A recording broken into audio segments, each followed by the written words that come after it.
Assalamualaikum warahmatullahi wabarakatuh. Salam sejahtera untuk kita semua. Yang terhormat Ibu dosen Novia Angela dan teman-teman semua yang saya banggakan.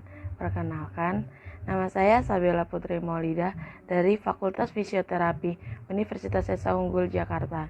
Di sini saya akan menjelaskan tentang ragam bahasa. Di sini saya akan membahas 3 materi tentang ragam bahasa. Yang pertama ada pengertian dari ragam bahasa, kedua jenis-jenis ragam bahasa, dan yang ketiga penyebab terjadinya ragam bahasa. Yang pertama, saya akan menjelaskan pengertian dari ragam bahasa. Ragam bahasa adalah menurut pemakaian yang berbeda-beda, menurut topik yang dibicarakan, menurut hubungan pembicara, kawan bicara, orang yang dibicarakan, serta menurut medium pembicara. Di sini ada 3 menurut para ahli. Yang pertama itu ada menurut Suwito. Menurut Suwito, jadi ragam bahasa itu suatu istilah yang dipergunakan untuk menunjukkan salah satu dari sekian variasi yang terdapat dalam pemakaian bahasa. Yang kedua itu ada menurut Fishman Ed. Jadi menurut Fishman Ed itu ragam bahasa, terutama ragam bahasa jurnalistik dan hukum, jadi tidak tertutup kemungkinan untuk menggunakan bentuk kosakata ragam bahasa baku agar dapat menjadikan panutan bagi masyarakat pengguna bahasa Indonesia. Dalam hal ini, yang perlu diperhatikan itu tuh kaidah tentang norma yang berlaku yang berkaitan dengan latar belakang pembicara atau situasi pembicara, pelaku bicara, dan topik pembicaraannya. Dan yang ketiga itu tuh ada menurut Mustaqim. Jadi menurut Mustaqim, ragam bahasa adalah variasi pemakaian bahasa yang berbeda-beda yang ditimbulkan sebagai akibat adanya ragam sarana, situasi, dan bidang pemakaian bahasanya. Dan menurut penulis sendiri, ragam bahasa itu adalah variasi dalam pemakaian bahasa, yaitu dari perbedaan penutur, media, situasi, dan bidang. Dan di sini yang kedua saya akan menjelaskan tentang jenis-jenis dari ragam bahasa. Ragam bahasa itu jenis-jenisnya yang pertama itu ragam bahasa yang dilihat dari cara penuturannya.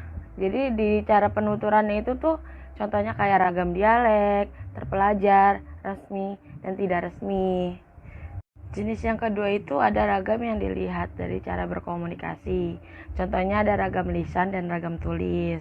Dan yang ketiga itu tuh ragam yang dapat dilihat dari topik pembicaraan. Contohnya ada ragam sosial, ragam fungsional, ragam jurnalistik, ragam sastra, dan ragam politik dan hukum. Di jenis-jenis ini juga ada 3 menurut para ahli. Yang pertama itu ada berdasarkan tingkat keformalan pemakaian suatu bahasanya itu dari Martin Jones dalam Nababan.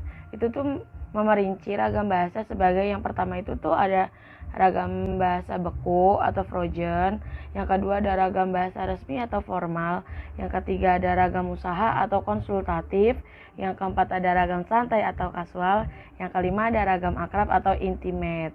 Nah, yang kedua itu tuh ada menurut dari Sugiastuti. Menurut Sugiastuti itu ragam bahasa dapat dibagi berdasarkan fungsi dan situasi yang berbeda. Ragam bahasa tersebut itu dilihat dari yang pertama itu segi pembicara atau penulis, yang dua pemakaiannya.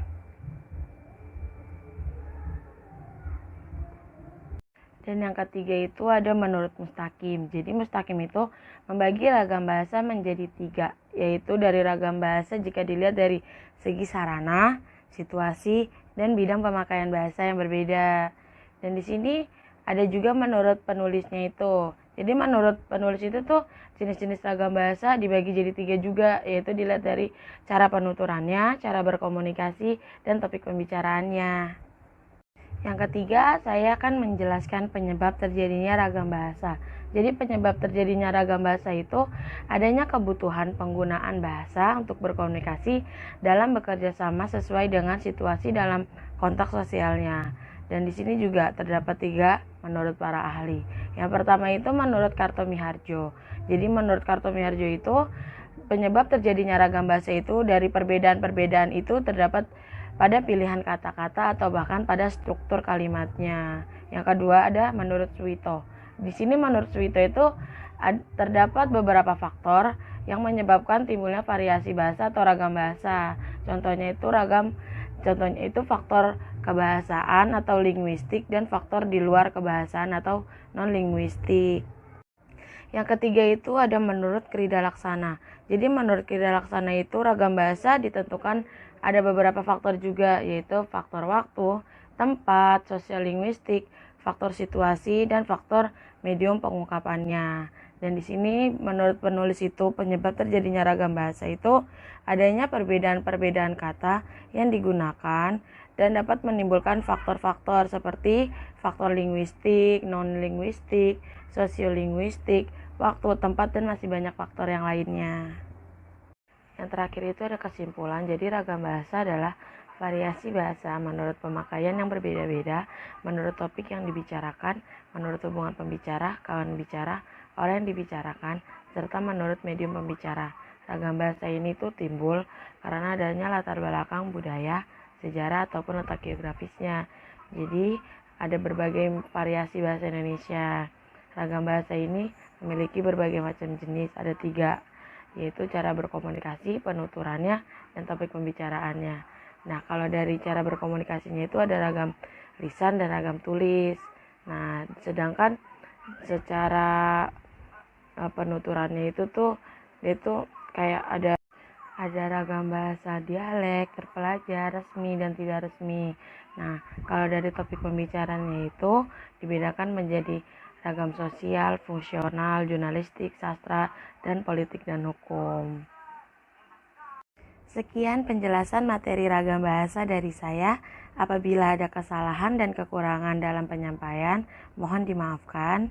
Selebihnya, saya ucapkan terima kasih dan semoga bermanfaat. Wassalamualaikum warahmatullahi wabarakatuh.